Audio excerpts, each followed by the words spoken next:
राज ठाकरेचा हा अत्यंत बालिश विचार आहे. ज्ञान हे पैगे भरवा, अरे ज्ञान हे पैगे भरवा. राज ठाकरे ज्ञानच ईश्वर आहे आणि ज्ञानाच्या जे आड येईल त्याला आपण काय म्हणावं.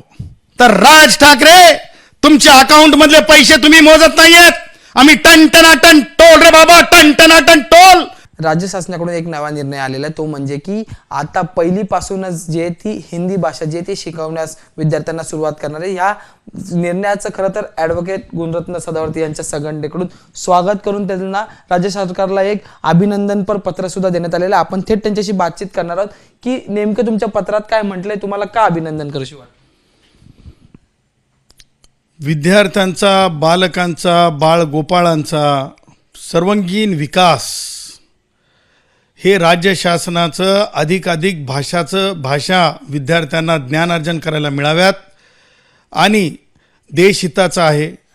देशाच्या अखंडत्वासाठी फार महत्त्वाचं आहे, राष्ट्रहितासाठी फार महत्त्वाचं आहे.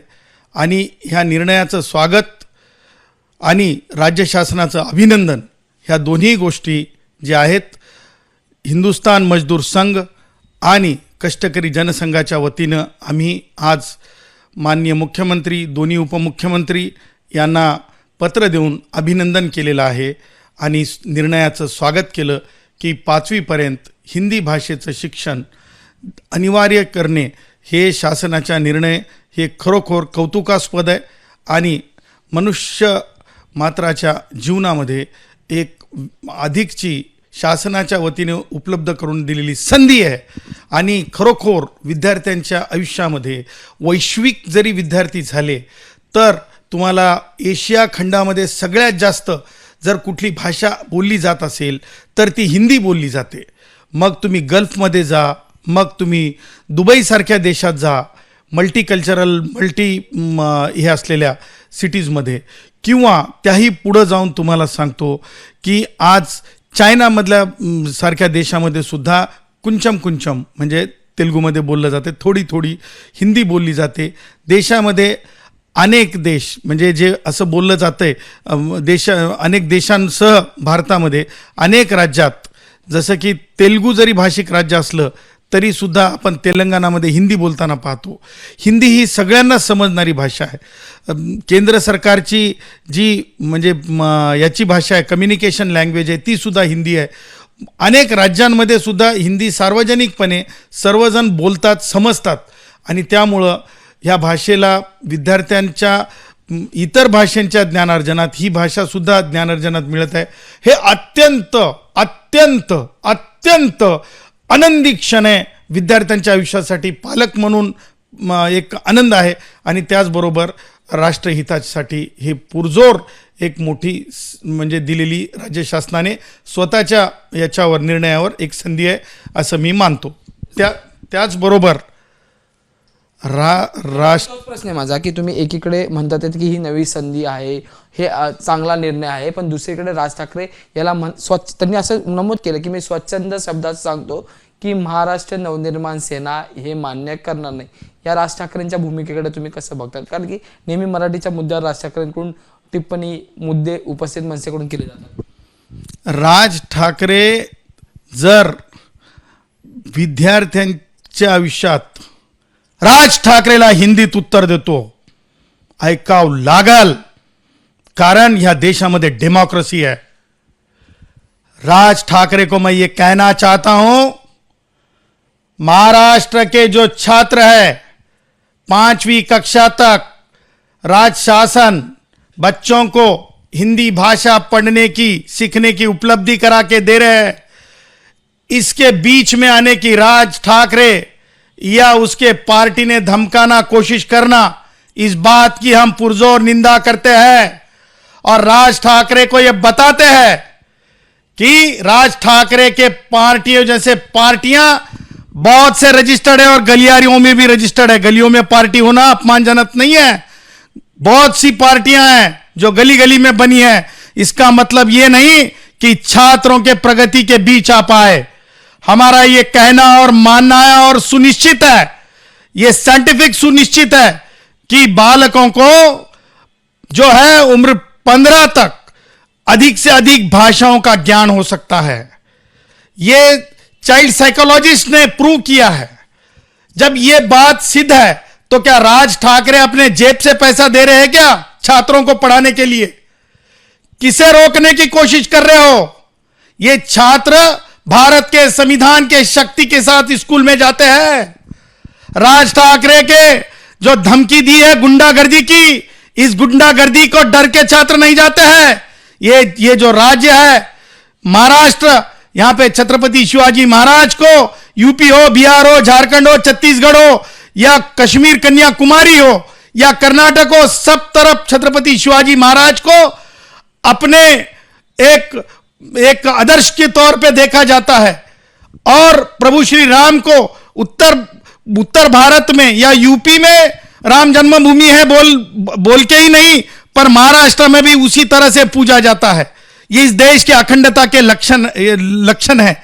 और उसी के साथ भारत रत्न डॉक्टर बाबा साहेब अंबेडकर का लिखित संविधान, राष्ट्र निर्माता है वो राज ठाकरे जैसे एलिमेंट्स को कोई भी जो पढ़ाई के बारे में, लिखाई के बारे में, शिक्षा लेने के बारे में किसी भी तरह से राज ठाकरे जैसे उग्र विचारों को जो है संविधान से पूरी तरह से पुरजोर रोकने की शक्ति रखते हैं।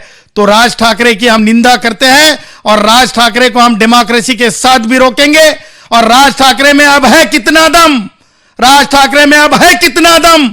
सरकार ने अगर हिंदी पढ़ने की जो है व्यवस्था की है तो राज ठाकरे भी देख ले कि हिंदी को रोक के, हम किसी भाषा के विरोध में नहीं है, पर हिंदी पढ़ने की उपलब्धि हो रही है छात्रों को, तो उसके आड़ भी किसी को नहीं आने देंगे। उसी के साथ राज ठाकरे ने जिस तरह से बोला है कि मन से स्टाइल उस्टाइल, उसके कार्यकर्ताओं को भी बता रहा है स्टाइल उस्टाइल नहीं चलेंगी, एक ही बात चलेंगी, भारत के संविधान से इस देश में रहना है। यह देश जो है इस्लामिक राष्ट्र नहीं है। जो मुगलों ने किया था वो यहां अभी नहीं चलेगा। जिस तरह से तालिबानी बोलते हैं ये नहीं करना, वो नहीं करना, उस तरह की हरकतें यहां नहीं चलेंगी। ये देश है और इस देश को अखंड रखने के लिए, इस देश की अखंडता के लिए जो है हिंदी का हम तहे दिल स्वागत करते हैं और राज ठाकरे की निंदा करते हैं, राज ठाकरे का निषेध करते हैं और राज ठाकरे को जैसे के तैसे जवाब देने का भी, करारा जवाब देने का भी संविधान के माध्यम से चुनौती देते हैं। तुम्ही जसं म्हणतात की आम्ही त्यांची निंदा करतो, त्यांना उत्तर देतो, पण त्यांनी असं म्हटलंय, तुम्ही सांगितलं पण आहे की तुम्ही कन्याकुमारी असेल किंवा मग काश्मीरचा सगळ्याच उल्लेख केला, त्यांनी असं म्हटलंय की हिंदी ही राष्ट्रभाषा नाही, हिंदी एका विशेष राज्याची भाषा आहे किंवा काही राज्यांची भाषा आहे, त्यामुळे हिंदी आम्ही आधीपासूनच का शिकावी. आणि त्याला दुजोरा देत ते पुढे म्हटलेत की जर तुम्हाला एवढीच हिंदी सक्ती करायची आहे ती मग दक्षिणातल्या राज्यांमध्ये का केली जात नाही, असा सुद्धा प्रश्न त्यांनी उचललेला आहे. खरं तर केरळ आणि तामिळनाडू किंवा इतर राज्य आहेत तिथं आपण नेहमी बघितलंय की हिंदी बोलली जात नाही, इंग्लिश किंवा मग त्यांच्या तिथल्या स्थानिक दक्षिणातल्या भाषांबद्दल बोललं जातं. त्यामुळे तो एक मुद्दा आहे. आणि दुसरा म्हणजे की हा एक मुद्दा आहे. राज ठाकरेचा हा अत्यंत बालिश विचार आहे. कसा विचार आहे सांगू का? क्रांतिकारी जन्मावा पण शेजाऱ्याच्या घरात, स्वतःची मुलं शिकावीत पण इंग्रजीच्या शाळेत, आणि गरिबांची, कष्टकऱ्यांची, मजुरांची मुलं शिकावीत, कार्यकर्त्यांची मुलं शिकावीत ती म्हणजे एखाद्या वर्नाक्युलर लँग्वेजच्या शाळेमध्ये. त्याच्यामुळे राज ठाकरे लक्षात ठेवा की हिंदी जी भाषा आहे ना, मी तुम्हाला सांगितलं ना, हिंदी भाषा ज्ञानार्जनाला विरोध का करायला निघाले तुम्ही? तुमच्या अकाउंटमधले पैसे देणार आहेत का शिक्षणासाठी? मला सांगा. आमच्या कष्टकऱ्यांची मुलं टायपिंग शिकतात की नाही 10वी झाल्याबरोबर? आमच्या कष्टकऱ्यांची मुलं, तुम्हाला सांगतो, विविध भाषा, आजकाल मुलं रशियन भाषा शिकतात. का शिकतात? तर आयुष्यामध्ये जास्तीत जास्त माणसाला काम करण्याची वैश्विक संधी निर्माण व्हावी. हिंदी भाषा, राज ठाकरे, आपण देशातले अधिकतर राज्य हिंदी भाषा समजू शकतात. आणि आपणच आपल्या ट्विटमध्ये म्हणालात ना की पत्रव्यवहाराची भाषा असू शकते.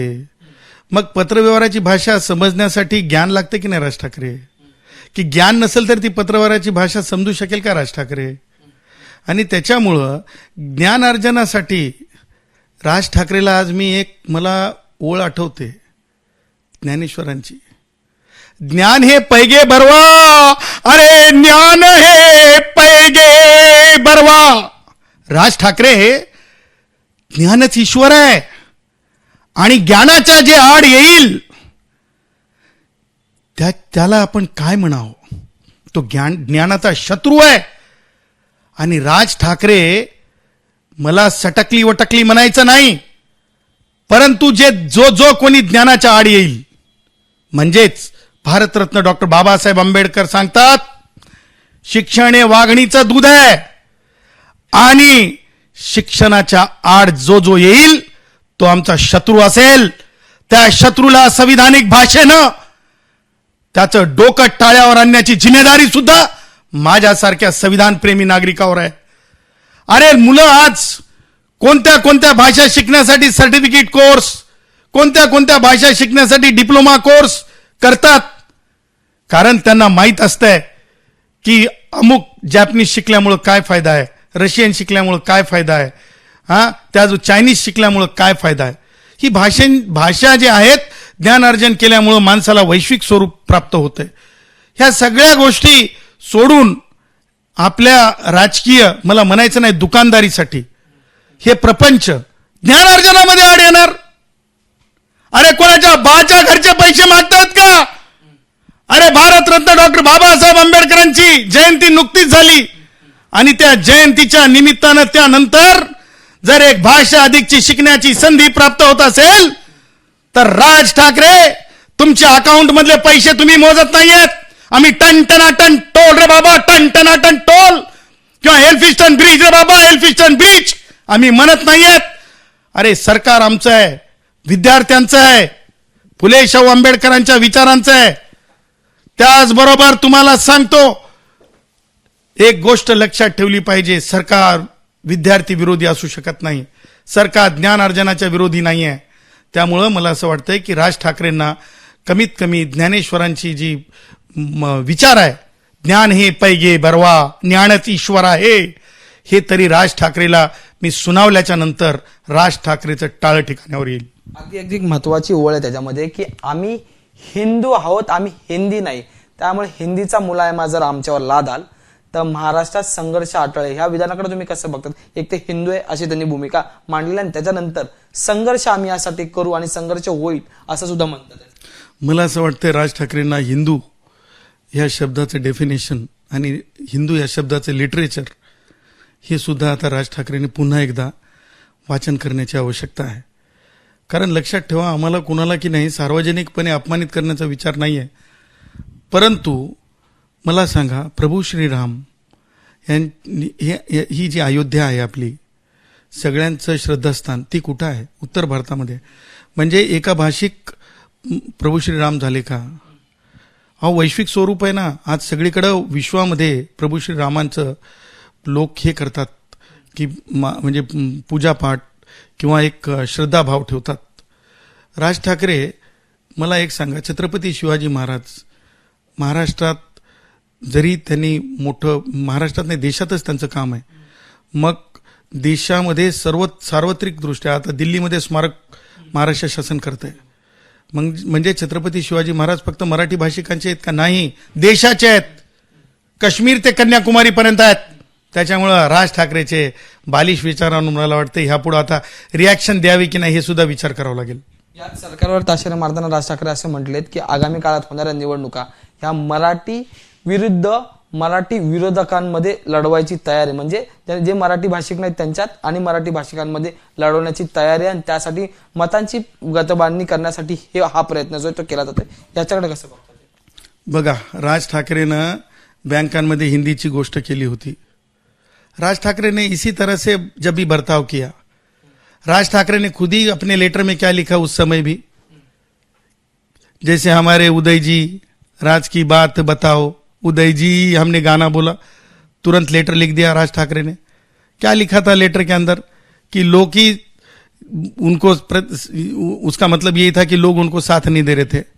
उसी तरह से आज कोई भी पिता कोई भी माता, कोई भी भाई, कोई भी बहन राज ठाकरे के इस निर्णय को कि भाषा के ज्ञान के विरुद्ध में, जबकि सरकार इंतजामात कर रही है, ऐसे समय राज ठाकरे के साथ कोई खड़ा नहीं होगा।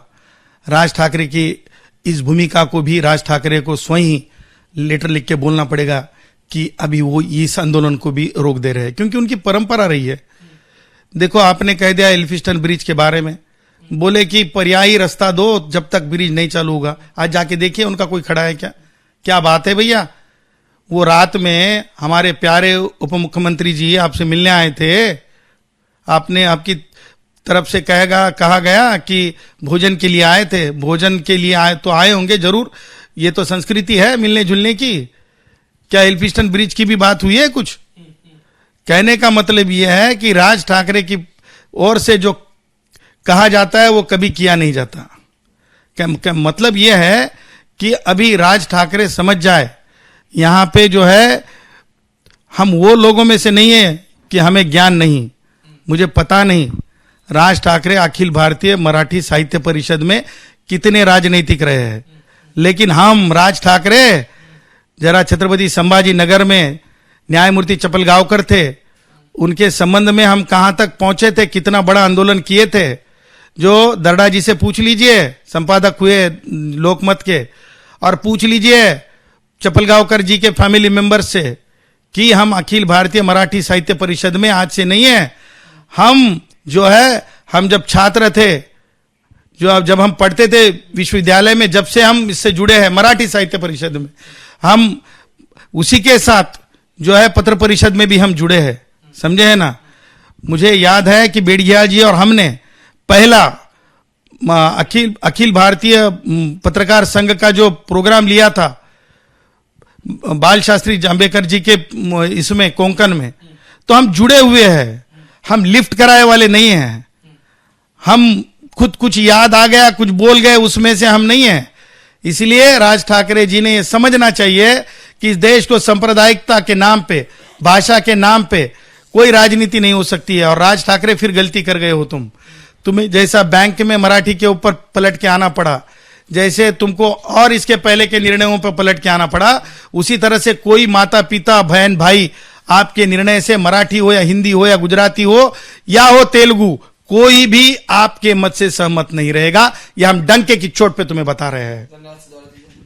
हे होते ॲडव्होकेट गुणरत्न सदावर्ते आणि राज ठाकरे यांनी केलेलं ट्विट, त्याच्यानंतर दिलेलं पत्र आणि पहिलीपासून 5वी पर्यंत केलेले मराठीचा मुद्दा, यावर आता सविस्तर चर्चा त्यांनी केलेली आहे। त्यामुळे आता हे प्रकरण किती दूरपर्यंत जाणार, राज्य सरकार ऐकणार की नाही, त्याच्यानंतर पुढची भूमिका काय असणार हे पाहणं महत्त्वाचं ठरणार आहे। व्हिडिओ जर्नलिस्ट कृष्णा कापरेसह मी अजय माने, एबीपी माझा, मुंबई। एबीपी माझा, उघडा डोळे बघा नीट।